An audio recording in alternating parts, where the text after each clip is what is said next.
Como saben, el Frente Amplio presentó este lunes una serie de prioridades para un eventual gobierno encabezado por Yamandu Orsi. Allí están algunas medidas concretas en seguridad, que es el principal tema de preocupación para los uruguayos.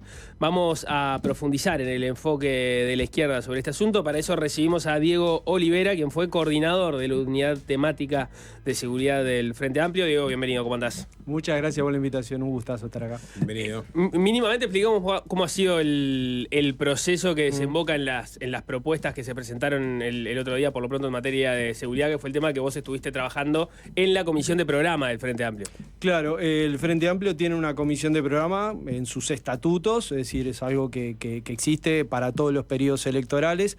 Trabaja con bastante anticipación, muy fuera del ciclo electoral. Empezó a principios del 2023 con mayor intensidad. Esa comisión que tiene, participación de todos los sectores y las bases del Frente Amplio, además tiene unidades temáticas abiertas en donde militantes y sobre todo gente que tiene cierta trayectoria temática por cuestiones profesionales o de experiencia se suma. El corolario de eso es la aprobación en el Congreso, ¿sí?, de diciembre pasado, en donde se aprueban las candidaturas y el programa. En el Frente siempre decimos que independientemente de quién resulte electo candidato, las bases programáticas son comunes, es decir, marcan el perímetro dentro del cual luego se puede hacer campaña en base a un acuerdo político sobre las grandes orientaciones. Lo que tuvimos ahora es, la traducción o la explicitación de acciones mucho más concretas y de prioridades para gobernar, elaboradas por el candidato y su equipo, su comando de campaña, que es quien en este momento tiene la iniciativa política y lleva adelante todo el trabajo en la campaña, más allá de que Ricardo Ehrlich, quien copresidió la Comisión Nacional de Programa, está presente en el comando de alguna manera en un esfuerzo que se ha analizado públicamente de subsanar algunas descoordinaciones que existieron entre el comando electoral y la estructura del Frente Amplio como partido en las elecciones de 2019. Ahí está. Ehrlich sería como el vaso comunicante entre lo que fue el trabajo de la comisión de programa y el comando. Después, las unidades temáticas, ¿qué tipo de vinculación tuvieron con el comando ahora cuando estaba haciendo las medidas concretas? No demasiada. Se nos pidió a las unidades temáticas insumos para lo que fue esta explicitación de prioridades. En ese sentido, cuando conociste el documento que presentó el Frente Amplio, pero que primero dio a conocer Orsi en el Real de San Carlos en Colonia, se expresaban lo que podías imaginar que había surgido del programa del Frente Amplio en materia de seguridad que vos coordinaste. Sí, a ver, en clave de prioridades, sí. Siempre hay que decir, las prioridades no agotan la acción de gobierno. Lo que sí dan cuenta de la visión que el candidato, que la fórmula y que su equipo más cercano tiene, en base también a las preocupaciones principales, ¿no?, a las urgencias que se identifica que la gente está teniendo y a las expectativas de resolución de temas concretos que los votantes le están pidiendo al sistema político. Hay obviamente otras acciones quizás más de corte integral, más de mirada de largo plazo, que no te aparecen en una lista de prioridades, pero que obviamente van a ser parte de la acción de gobierno y que están contenidas en las bases programáticas. En líneas generales, ¿encontrás muchas diferencias en lo que están proponiendo cada uno de los candidatos a la presidencia en materia de seguridad? Bueno, y tuvo una discusión ahí, ¿no? Se habla de convergencia en algunos temas. Yo creo que eso es bueno, a mí eso no me preocupa, entiendo que es un momento de diferenciación, pero también es un momento donde el sistema político en temas de seguridad pública aparece interpelado, si se quiere, ¿no? Porque todos los grandes dirigentes políticos y los partidos de mayor caudal electoral que hoy están actuando en el Uruguay han tenido gobiernos recientemente y todos han dejado alguna cosa interesante, todos han acumulado en algún sentido, pero ninguno ha podido realmente detener el incremento de la violencia y la criminalidad en Uruguay. O sea, Uruguay está transitando hacia una situación de un equilibrio digamos, de alta criminalidad o de criminalidad media tendiendo hacia alta con respecto a lo que es una región muy complicada, ¿no? La región con mayor criminalidad y tasas de homicidio más altas del mundo.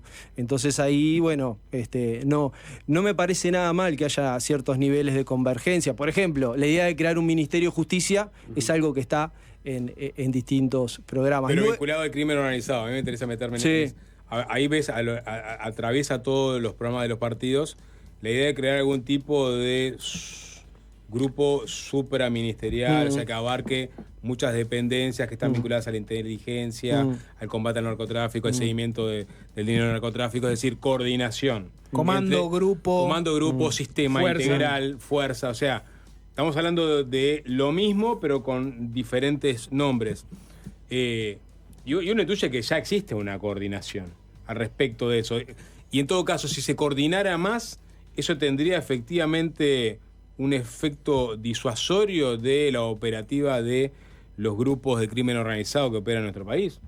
A ver, yo creo que existen coordinaciones puntuales, pero no existe una institucionalidad que sedimente la coordinación, que le dé un cuerpo a la coordinación.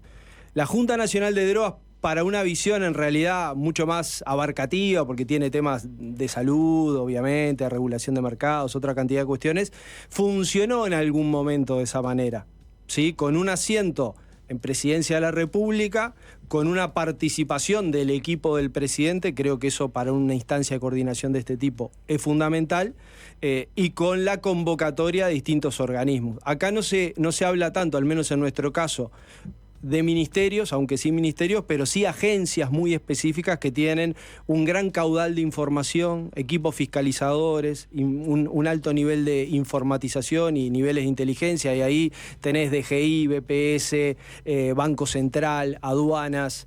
Hay que trabajar, creo que de manera sistémica, en base a una decisión que instale eso como un organismo que funcione coordinadamente, no solamente a requerimiento. ¿Pero quién dirigiría el sistema integral de lucha contra el crimen organizado y el narcotráfico? El SILCON, que agruparía todas estas dependencias que mencionaste.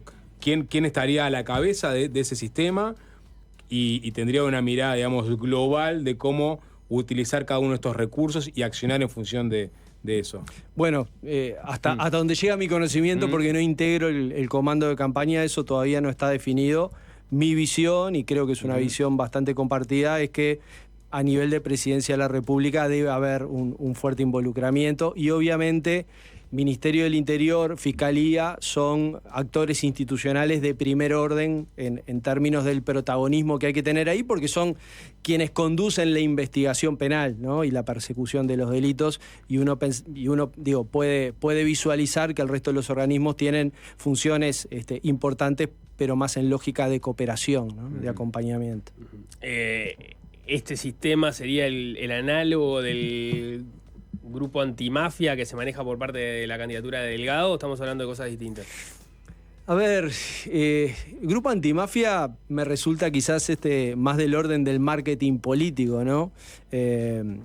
Porque de hecho no sé si mafia es el tipo de criminalidad organizada que está predominando en el Uruguay. Digo, más allá de ese matiz comunicacional, eventualmente se está pensando en algo parecido. O sea, hay un reconocimiento de que en los últimos años hay una avanzada, una consolidación de la criminalidad organizada, y sobre todo con los incentivos económicos, con las rentas criminales que produce el narcotráfico, que a nuestro país lo está afectando.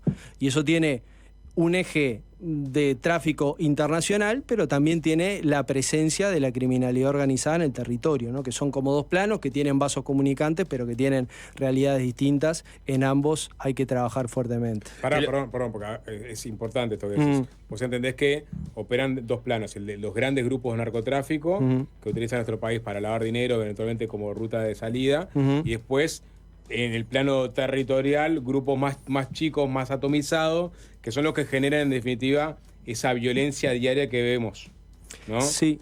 Sí. Y que no tienen que tienen pocos vasos comunicantes. No digo pocos, tienen vasos comunicantes, pero responden a dinámicas distintas. Y este sistema integral se focalizaría en ambos, en los grandes grupos, o también tendría efectos en la violencia que generan estos pequeños grupos que operan en territorio? No, yo creo que un sistema de ese tipo principalmente debería perseguir a la criminalidad transnacional que tiene asiento en el país, o sea que también va a tener un requerimiento de coordinación internacional, regional y también con Europa, digamos, ¿no? Lo estamos viendo en el ida y vuelta de los cargamentos y los contenedores. Sin duda va a brindar insumos porque también parte de lo que pasa queda, o parte de las, digamos, de los perfiles destacados del tráfico local eventualmente pasan a jugar a la otra cancha. Caso Marcet en eso es emblemático, o sea, cuando uno recorre la trayectoria criminal de Sebastián Marcet se encuentra eso. Entonces, un traficante local de marihuana y cocaína que finalmente conectó con un abastecedor desde el Paraguay, se vinculó con esa gente y en la cárcel, y ese es un tema bien delicado de la administración penitenciaria, digamos, fue cooptado o mostró las motivaciones y habilidades que le permitieron pasar a jugar en esa otra liga, ¿no? Bien. No, después meto una porque ya me parece que está un poco conectado con este tema. Y también con tu pasado, ¿no? Vinculado al tema de la legalización de la marihuana. ¿Qué pensás que si gana el Frente Amplio tendría que hacer con el microtráfico? Porque este gobierno fue bastante fuerte y fue duro con el microtráfico para la gente que capaz que no tiene por qué manejar tanto, más vinculado a el narcomenudeo que se llamaba antes, ¿no? Los pequeños montos, lo que está pasando en las bocas de pasta base. ¿Y el Frente Amplio va a seguir por la línea de atacar el microtráfico? A ver, nuestras leyes son claras en cuanto que es un acto ilegal y debe ser perseguido por el Estado el tráfico de drogas. El problema que tenemos, y eso está indicado en nuestras bases programáticas, es que no tenemos proporcionalidad en los castigos, ¿sí? Es decir, tenemos las mismas figuras penales, básicamente, con leves ajustes, ¿sí? Porque hay alguna figura de tráfico internacional, pero que se le podría aplicar, no sé, a una boliviana que pasa unos gramos por el aeropuerto, pero no tenemos proporcionalidad en términos del nivel de poder que esas figuras tienen en términos de organizar el sistema del narcotráfico. Porque en las relaciones sociales a partir de las cuales se estructura el narcotráfico hay niveles de explotación y sometimiento que son terribles. Es decir, hay mucha gente que, digamos, no nos hagamos trampa al solitario en este sentido. Dame un ejemplo para entenderlo. ¿Quién es el explotado y quién está arriba? Y bueno, pero las mujeres que en un barrio pobre, o para sobrevivir y ponerle un plato de comida en la mesa a sus hijos, o por coacción de los narcos locales, empiezan a vender chaki de pasta base, o ingresan unos gramos o intentan ingresar unos gramos a una cárcel por mandato de alguien que está más arriba, no deberían ser castigadas con las mismas penas. Es más, la gran pregunta que creo que hay que hacerse en base a lo que vos me decís es si es el encarcelamiento la medida más inteligente y más eficiente para abordar esas situaciones. Me refiero cuando son personas que, digamos, no están armadas, no lesionaron ni agredieron a nadie, no condujeron una organización criminal. Porque hay mucha gente de eso. Es más, el fuerte incremento de la población penitenciaria que venimos teniendo en estos años responde en buena medida a ese perfil. Entonces, cuando vos llenás las cárceles de personas vulnerables que participaron del narcotráfico, no lográs impactar a otras escalas, digamos, lo que estás haciendo es agravar la situación, porque también esas personas que vos estás deteniendo y encarcelando son fusibles rápidamente intercambiables en el mundo del narcotráfico. Pero entonces vos decís que se podrían buscar penas alternativas para los detenidos por microtráfico en determinadas circunstancias. Sí, 100%. Obviamente tenés que legislar, o sea, o tenés que cambiar la ley vigente, claro, o legislar. Eso no está propuesto. Eso está propuesto en las bases programáticas, una revisión, seguro, una revisión de las leyes de drogas en el sentido...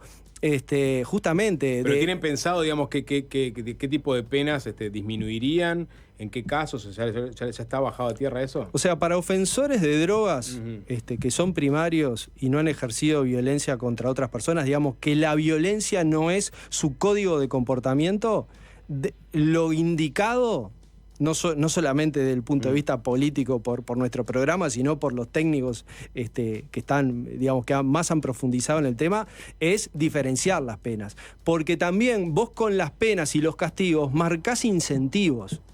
O sea, si nosotros el gran problema que tenemos en Uruguay, por supuesto es el tráfico, pero sobre todo la violencia asociada a los mercados de drogas, nosotros tenemos que lograr diferenciar que las leyes sean mucho más duras con los que organizan, con los que ejercen la violencia y con los que trafican armas, ¿sí? Y con los que atentan contra la vida de terceras personas, y a los que tienen una acción periférica y no violenta en esos mercados, poder tratarlos con programas supervisados por la justicia penal, pero que no se basen en el encarcelamiento, que se basen en, programas de tratamiento, de capacitación, de acompañamiento sociofamiliar, contundentemente seguidos por la estructura de la justicia penal, pero diferenciados en lo que es el castigo para que se impone. Tierra, o sea, alguien que está transando pasta base en una esquina y simplemente se le encuentra ese delito, darle una pena alternativa. Dependiendo si es primario, claro. Sí, bueno, sí. Claro, sí. Que no tenga pena de cárcel. Bueno, a ver, todo eso está a discutirse. Lo que estoy insistiendo con claridad, y esto creo que es una discusión bien asentada, no solamente nuevamente en el Frente Amplio, sino más allá de eso, y es independientemente de la sustancia, porque nuestras leyes no discriminan por sustancia, es que ese tipo de narcomenudeo, cuando no tiene otros componentes de organización criminal y de violencia contra terceras personas, no debería tener el mismo castigo que sí tienen narcotraficantes que, han ajusticiado a terceras personas, han coaccionado en su barrio a otras, ¿no? Hoy, por ejemplo, en Búsqueda salió una nota, digamos, bastante clara al respecto de narcotraficantes que de alguna manera le están pidiendo a las mujeres víctimas de violencia que retiren la denuncia para no llamar la atención de la policía, ¿no? O sea, claramente ahí tenemos dos situaciones. Muchas de esas mujeres eventualmente habrán vendido droga porque es parte de lo que sucede en estos barrios. Y eso tiene otra cara, digamos, otro componente de política pública, que es una presencia mucho más fuerte del Estado social en el territorio, en los barrios que hoy, de acuerdo a lo que nosotros evaluamos, ha sufrido un repliegue. Está la parte social, sí, te iba a decir, está la parte social y está la parte también de la represión más dura también. Si te parece, hacemos una pausa y a la vuelta nos metemos con las dos cosas y te seguimos preguntando por esos dos pilares.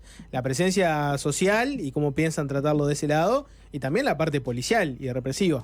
Hacemos una tanda y seguimos con Diego Olivera. Muy bien. Fácil se impone. Fácil desviarse. Seguimos conversando con Diego Olivera, coordinador de la Unidad Temática de Seguridad del Frente Amplio. Y estamos hablando justamente sobre los énfasis en seguridad que han aparecido tanto en el programa como en las prioridades presentadas en los últimos días. Nico, te has colgado con una pregunta. Tenía varias preguntas que fueron quedando viejas, sí. Pero en el punitivismo, o en la idea de punitivismo que a veces se le achaca al actual oficialismo, pasa una de las diferencias grandes que tiene el Frente Amplio con el oficialismo. Porque la pregunta anterior, pero después viramos hacia ese tema y me parece que ahí sí hay diferencia. Venía por el lado de cómo es posible que dos gobiernos, o los gobiernos del Frente Amplio y los gobiernos del Partido Nacional en este caso, que terminaron teniendo problemas con la seguridad pública, que la seguridad pública no dejó de ser el principal tema de preocupación de la ciudadanía en ninguno de los dos gobiernos, y además teniendo propuestas programáticas relativamente similares, puedan en la exposición pública mostrarse tan distantes, ¿no? O sea, hay algo raro que pasa en el debate público en torno a ese tema, donde ninguno logró calmar a la opinión pública respecto a su preocupación, se critican con una ferocidad enorme respecto a cómo se desempeñó cada uno en el gobierno, y después los programas no tienen tantas diferencias radicales y se continúan políticas recíprocamente. A ver, el asunto del punitivismo es cuando vos entendés que tu única o tu principal respuesta sobre la cual después se van a subrogar todo el resto tiene que ver con la imposición de castigos y la represión. Nosotros tenemos, y en estas prioridades está más que claro, una clara relevancia de que la persecución del delito y que en Uruguay existan más imputaciones y se persiga de manera más eficiente al delito es parte de la acción que vamos a llevar adelante. Sin embargo, esa acción tiene que ser equilibrada y complementada con un eje de prevención social del delito y un eje de rehabilitación. Creo que ahí está la diferencia. La coalición llegó al gobierno con un programa estrictamente punitivista, que es el que está plasmado en la ley de urgente consideración. Básicamente transita por ahí y ellos, digamos, enarbolaron un discurso que ejercer la autoridad era aplicar castigos más duros, básicamente. En el primer momento. Exacto, gobierno, ¿no? Bueno, y sin embargo después el agotamiento por la vía de la práctica de ese enfoque fue llevando a la estructuración de un discurso de la dualidad, de que es necesaria la prevención, de que hay que incorporar los programas basados en evidencia, de que hay que hacer algo con las cárceles porque solamente encerrando gente el asunto no se resuelve. O sea, la propia administración del gobierno lo fue alejando de ese marco estrictamente punitivista. Entonces, me parece que ahí pero en ese contexto, perdón, hubo un reconocimiento. Avanzaron sobre cosas que el Frente Amplio tenía pendiente. Por ejemplo, el pasar la DINALI del Ministerio del Interior a el MIDES. Es un cambio de organigrama, o sea. Pero lo que te mueve la creación del aguja Ministerio de es tener Justicia, mejores decir, programas deliberados. Poner el INR dentro del Ministerio de Justicia. Bueno, es una cuestión de... Sí reconozco que la elaboración, por ejemplo, de un bono, ¿no? Esto que están piloteando, de un bono para manutención y transporte en los meses que siguen a la liberación, es un acierto. Lo otro, bueno, es un cambio en el organigrama, no me parece muy relevante, porque este gobierno también ha usado mucho se creó la dirección de no sé cuánto, que esos, digamos, son cambios formales, no necesariamente implican cambios en la política pública. Esto otro que te menciono me parece que sí, que es algo a atender y a seguir. Pero el ingreso del MIDES a las cárceles no termina siendo una señal importante para seguir trabajando después para adelante. ¿Y qué ha hecho? Bueno, a partir de eso fue primero y después se hizo el cambio que vos decís en el organigrama, la DINALI pasó para ahí, a partir de ahí... Quizás me estoy perdiendo algo, yo no veo... El programa de incentivo para que las empresas tomen a ex presos, por ejemplo. Eso sí. Eso también lo lanzó este gobierno en esta administración. No, a ver, ya hubo. Lo que pasa es que ese discurso refundacional, ¿viste? Es complicado. Sí, sin duda. O sea, si vos no dirimís la reinserción social de los privados de libertad, no vas a tener un país más seguro. Eso creo que no resiste mayor discusión. El tema es vos después qué cosas concretas haces. Y también relacionado a la discusión anterior, si vos abarrotás y hacinás a la gente en las cárceles, que es algo que el comisionado parlamentario está diciendo desde hace bastante tiempo, el sistema se transforma en un sistema que rehabilita mucho menos. Un dato que a mí me resultó impactante es que en el semáforo que estructura el comisionado parlamentario de cárceles vos tenías un tercio, un 30 y poco % de las unidades penitenciarias en color rojo, que es aquellas unidades en donde hay tratos inhumanos y degradantes, y subiste al 40 y pico % de unidades que están en esa condición. Entonces, el quiebre es 2020. Claro, vos me decís el titular, bueno, el MIDES llegó a las cárceles, wow, sí, pero casi la mitad del sistema está en luz roja para el comisionado parlamentario de cárceles y hay tratos inhumanos y degradantes. Entonces, en esa línea, y eso es verdad, la situación de los presos se empeoró en este periodo de gobierno, según los informes del comisionado parlamentario. Eso es un dato, en base a esos informes, de la realidad. Ahora, cualquiera que aspire a ir al gobierno en el próximo periodo no debería llegar con una propuesta concreta te diría hasta de shock en la infraestructura del sistema carcelario. Sí, sin duda. Pero yo creo que obviamente hay desafíos en la infraestructura, pero el principal desafío que hay en el sistema penitenciario es un desafío de cuál es, primero, el tipo de conducción del sistema, ¿sí? Si es una conducción que tiene que residir en la policía o es una conducción que tiene que residir en técnicos penitenciarios con otro tipo de formación, sin descartar obviamente que la policía tiene que cumplir funciones de seguridad. Ahí hay consenso, parecería, para el próximo periodo de gobierno, no para este que pasó, ¿no? Con la creación del Ministerio de Justicia y el INR ahí adentro. Exacto. Y la creación de, al menos nosotros lo estamos planteando así, del INR como un servicio descentralizado en donde converja todas las oficinas que tienen que ver con la ejecución de medidas penales, ya sea con privación de libertad, ya sea supervisadas pero a medio abierto, o el acompañamiento durante la liberación. Y el shock que sí se necesita es un shock, primero, de programas basados en evidencia para tratar distintos tipos de ofensores, que eso es lo que hay que clasificar. Vos no deberías darle el mismo tratamiento a un ofensor sexual, a alguien que ejerció violencia basada en género o a alguien que está en las redes del crimen organizado, ¿sí? Entonces que tengas programas que clasifiquen por ese tipo, y luego el shock tiene que ser de propuestas de educación y trabajo en las cárceles, ¿sí? Eso está en las prioridades. Diego, pues todos le sacan el culo a la jeringa con esta pregunta. Disculpame que lo diga en términos tan duros. Y es el nombre de un eventual ministro del Interior en caso de que el Frente Amplio sea gobierno. Orsi ya ha dicho, bueno, esto se anunciará eventualmente después de octubre, después de noviembre. Pero vos tenés personas que están trabajando en la asesoría. Aparece por ahí Mario Lallera, aparece Gustavo Leal, Charles Carrera podría ser también. Y es gente que está muy asociada con la gestión de seguridad de los últimos gobiernos del Frente Amplio. ¿No pusiste a Jorge Díaz en esa lista? Bueno, Jorge Díaz podría ir eventualmente también, hablamos del Ministerio de Justicia, no sé. ¿Tú pensás que se puede apelar a algún nombre de las administraciones pasadas, o hay que poner un nombre nuevo que genere, que le dé cierto respiro al Frente Amplio apenas arranca su gestión? Porque si no, le decir, no, mira, pusiste al mismo que tuviste en el fracaso de la seguridad del Frente Amplio en las administraciones pasadas.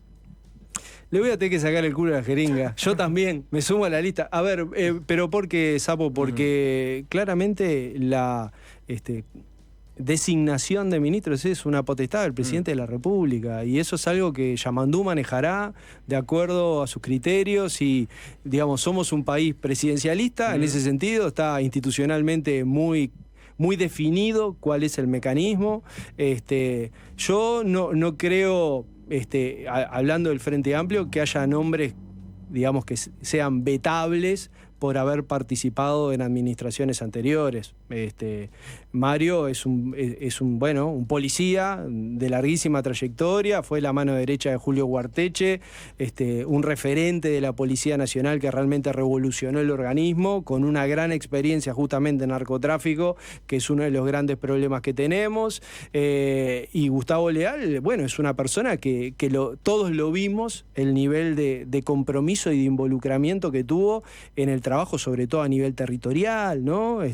Muy presente por el Plan 7 Zonas, por luego de toda la intervención que se hizo en la zona de Casaballe. O sea, yo políticamente recorro mucho los barrios, digamos, parte de nuestra actividad, y en todo veo que a Gustavo se lo tiene en muy alta consideración. Entonces, yo creo que hay ahí un poco que separar lo que puede haber sido la falta de los resultados esperados, comparto, sí, y ahí hay una autocrítica a realizar, con el compromiso, el esfuerzo y el liderazgo que distintas personas pueden haber llevado adelante. O sea, que les ve perfil de ministros a ellos.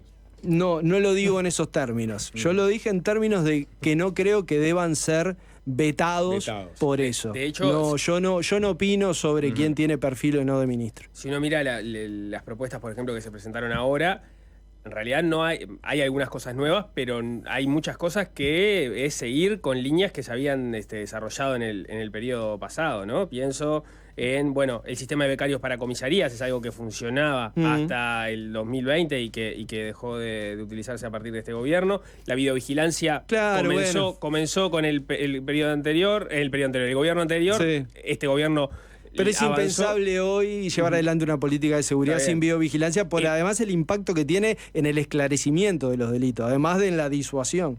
El PADO, ahí hay una discusión sobre qué manera cambió, porque este gobierno dice que lo sigue utilizando. Entiendo que hay una diferencia en cómo se aplica. Una discusión bastante bizantina, porque en realidad ellos hablan como de que se había anquilosado. Digamos, ¿qué es el PADO? Es la organización de los recursos y del despliegue policial basados en el monitoreo en tiempo real de en dónde se están produciendo los delitos y en dónde hay puntos calientes. Es cierto que en algunos momentos se tuvo que utilizar en barrios determinados porque, bueno, había una gran angustia por parte de la población en barrio, pienso en El Cerro en algún caso, en Casaballe en otro, que de hecho son vecinos que hoy están pidiendo que vuelva el PADO, ¿sí?